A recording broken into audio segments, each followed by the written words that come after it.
What's up there, Brewers? This is Lawrence Keith, and you're watching What's Brewing with Loud. In today's brew, I'd like to touch a very sensitive topic about shaming and about degrading words or degrading phrases that you may think of or that may have been said to you in the past couple of days, months, or years.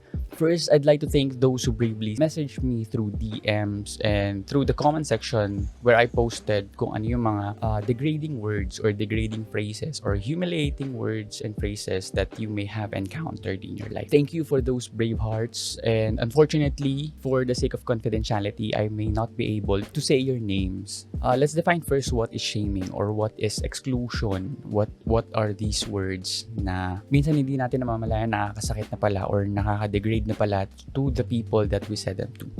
So according to Merriam-Webster, shaming is the act or activity of subjecting someone to disgrace, humiliation, or dispute, especially by public exposure.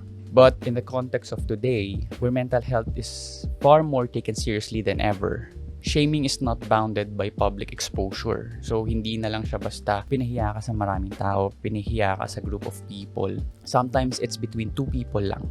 It's inside your most trusted friends. And worst, minsan, it's within your family members. And as a personal opinion, I think our culture here in the Philippines sort of adapted this low blow shaming or low blow exclusion that most of the time we act as if it's not wrong. But let me tell you this, or let me clarify this, let me emphasize this now, that it is wrong to shame. It is wrong to exclude people below your standards or not achieving your standards, whether you didn't mean it or whether the receiver just took it the wrong way or maybe they took it very seriously.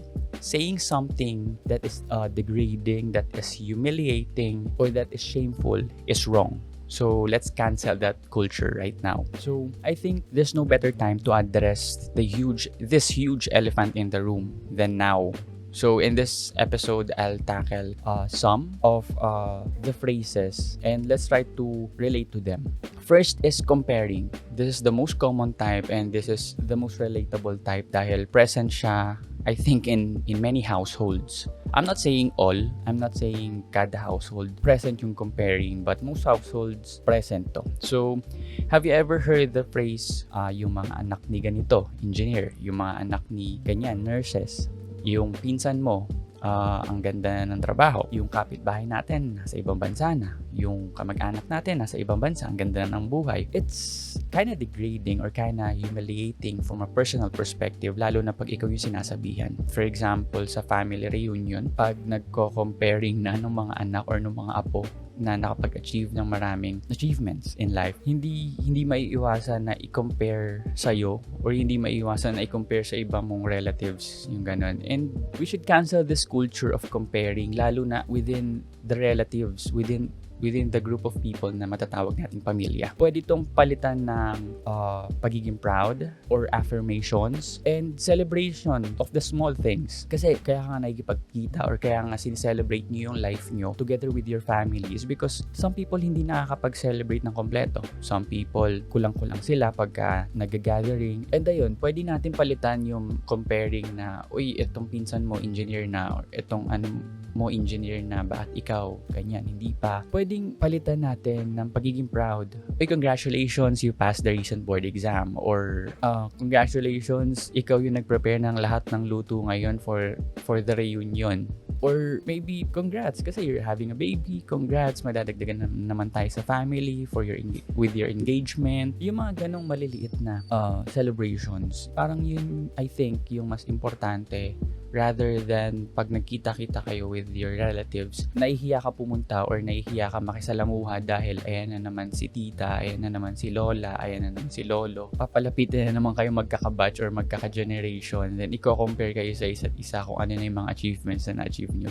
So let's cancel that culture, then let's replace it with a new one, which is yung pagiging proud for one another, yung pagkakaroon ng affirmations for one another, and yung celebration ng life na togetherness na magkakasama pa kayo and kompleto pa kayo in the family. So next is body shaming. And I've experienced this personally. So kung makikita nyo itong picture na to, this was the time when I was teaching swimming. Nakarinig ako ng mga terms like, ang itim mo na, kulay kahoy ka, uling, mga ganun. But I didn't take it personally kasi mga tropa ko lang din naman yung nagsasabi nun. Pero some of us might take it too personal. Like, for example, yung mga phrases na ang taba mo na or ang payat mo na, and the opposite. Tapos, nagkasakit ka ba kasi ang tamlay ng itsura mo, uy, ang itim mo. Yan, personally, naramdaman ko yan. And I like being this skin tone.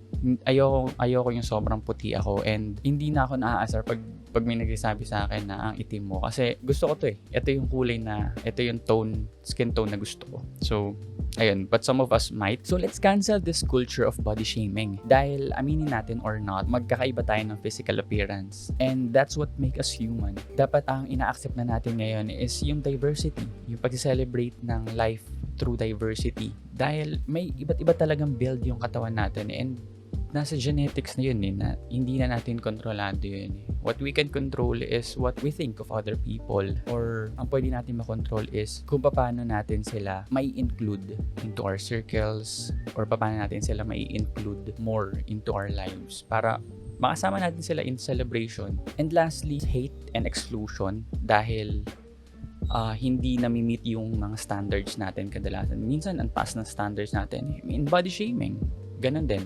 May standards ka, hindi na-meet.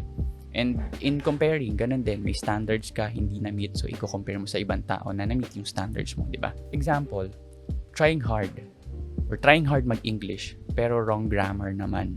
I like this video sa TikTok recently ni Red Olero, where diniscuss niya yung trying hard. And it's not wrong for trying hard. Ang mali is not trying at all. Kasi, for example, trying hard mag-English, wrong grammar naman. At least he's trying. At least she's trying na improve yung self niya. And hindi ka mag-i-improve pagka nasa comfort zone ka lang na hindi ka napafamiliarize dun sa mga bagay na gusto mong i-improve. For example, English. Ano naman ngayon kung mali yung is and are, yung was, has been, yung where, is, there, mali yung mga paggamit mo ng mga ganong words dun sa sentences. At least you are trying and you're trying to improve yourself on that unfamiliar situation or unfamiliar experience. Next is, wala ka mararating dyan, magtrabaho ka na lang. For those naman with businesses or nag-start up na magtayo ng sarili nilang business, bakit natin ika-cancel yung validity ng pagkakaroon ng business? Dahil ba maliit yung sahod sa ganon? Or dahil ba sa simula sobrang mas marami pang ginagawa kaysa sa 8 to 5 job? Dapat hindi natin ginajudge yung mga taong tinatry i-improve yung quality ng life nila. I tell you this, sa mga nakakarinig nito and sa mga naka-experience na ng mga ganitong sentences or ng mga ganitong phrases ng discouragement, pag may tinatry kayong simulan, just keep on pushing.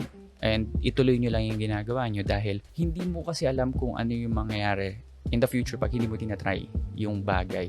Like, magtatry ako mag-business, mahirap mag-business, baka malugi lang. Hindi mo naman malalaman kung malulugi yun or not when you did not try. Parang yung paradox lang ng Schrodinger's cat. Sa mga hindi familiar, yung Schrodinger's cat is may poisonous gas na nilagay ka sa loob ng box, tapos naglagay ka ng live na pusa, then sinara mo yung box. So, is the cat alive? Parang ganun yung question. Kung aasenso ka ba in starting a business or not, hindi mo siya malalaman kung hindi mo bubuksan yung box. Try mo lang kasi no one knows talaga unless the Father in Heaven. No one knows kung ano mangyayari. Next is, hindi ka aasenso sa course na to. I'm paraphrasing by the way. Hindi ka aasenso sa course na to dahil hindi ka naman matalino or hindi ka suited para sa course na to. Mag-shift ka na lang or walang tatanggap sa'yo sa trabaho. Again, this is hate and this is exclusion. Porket ba hindi niya kaya i-absorb kaagad-agad or immediately yung mga subjects, hindi na siya matalino. In my previous videos, I explained about lahat tayo matalino, hindi lang tayo trained. So maybe more time pa yung kailangan nyo if you are struggling in school.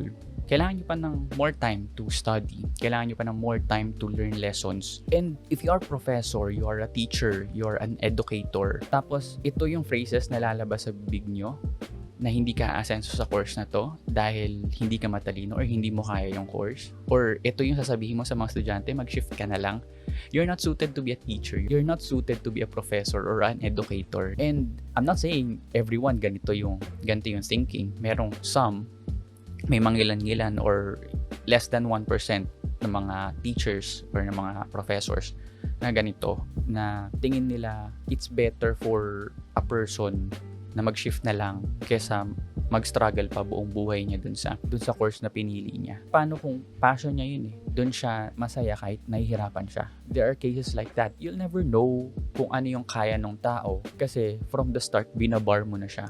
And for those professors and teachers na ganito mag-isip, maybe it's time to think the other way around. Kaya hindi natututo yung estudyante is because hindi effective yung strategy nyo sa pagtuturo. Kaya yung hindi 100% ng estudyante natututo sa inyo.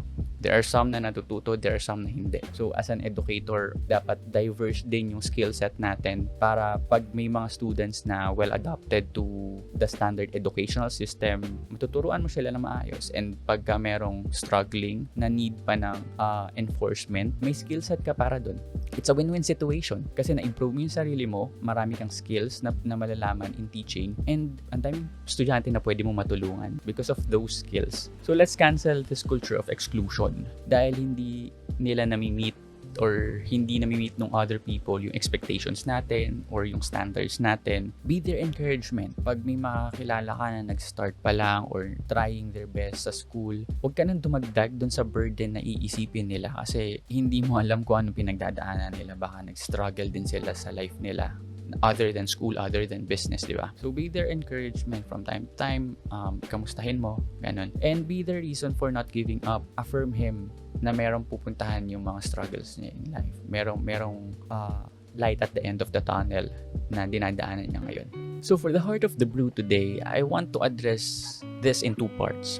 First, to those who are speaking or sending the message. I know it's an old saying, but it's much more applicable than ever. That you think before you click or you think before you speak. As a personal note, my friend always tell me that whenever you are speaking or even arguing with someone, always ask, are you building a bridge with that person? Or are you burning a bridge with that person? And it's always good to the heart that at the end of a conversation, the relationship between the two persons is stronger. Hindi yung after ng conversation, wala ka ng kaibigan. To those people who are just used to insult people out of fun, popularity, and ego, or maybe nakuha nyo lang sa environment nyo nung lumalaki kayo sa household nyo, ganun, nasanay. I tell you, there's no reward in doing those things. Oo, nafe-feel mo yung ego mo, pero at the end, talo ka pa din. It's much more rewarding if we speak life, affirmations, and encouragement rather than speaking insults. Kahit na it's fun to do it that way. And aside from that, it's not rewarding, you are degrading yourself too. Masanay ka on looking at other people with the lens of insult. Mako-corrupt yung mind mo on looking for wrong things. And I'd like to clear this out. There's a difference between constructive criticism and insulting. Yung iba sa inyo baka sabihin na kaya ako kino-compare to para may room for improvement, para mag-improve siya sa life niya. Kaya ako nagbabody shame, kaya ako sinishame sa body niya para mag-exercise naman siya, para gumamit naman siya ng glutathione, para pumuti naman siya. Kaya ako sinasabi sa kanya mag-shift na siya kasi hindi niya talaga kaya and maybe sa ibang course kayanin niya. I tell you, hindi constructive criticism yung ginagawa mo. You are simply insulting the person. Kasi there are things that you could do para masabi ng tama yung mga ganong bagay without hurting the feelings of other people. So for the second part, to those who are listening or those na mga nakakatanggap ng ganitong statements, ng ganitong hate, ng ganitong exclusions, I tell you now that what you are feeling is okay. What you are feeling is valid. And there are tons of points na pwede nating isa-isahin, pero here are some. Yung choice of words, kung paano sinasabi sa'yo, yung tono ng pagsasalita, kung paano sila nakikipag-usap sa'yo, and yung context, kung ine-expound ba nila yung mga sinasabi nila. And there are tons more, pero hindi ko na isa-isahin. And it's okay to feel not okay with the words you are hearing dahil hindi talaga maganda pakinggan, hindi talaga maganda tanggapin and i-absorb. The only wrong thing na pwede mong gawin is gumante. Don't play the game at their level.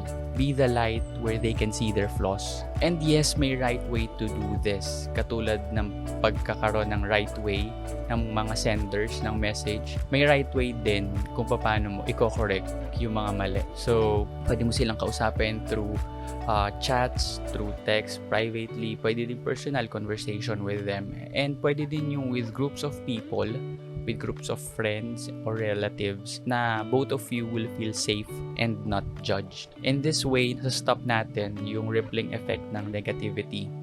So, pwede magkaroon ng bagong culture ng positivity, ng affirmations, ng kindness, ng support system. Hindi lang puro asaran. And don't get me wrong, may mga tao talagang in friendship ay nag-evolve na past these barriers na nakakapag-asaran na sila, pero wala lang sa kanila dahil kilala na nila yung isa't isa.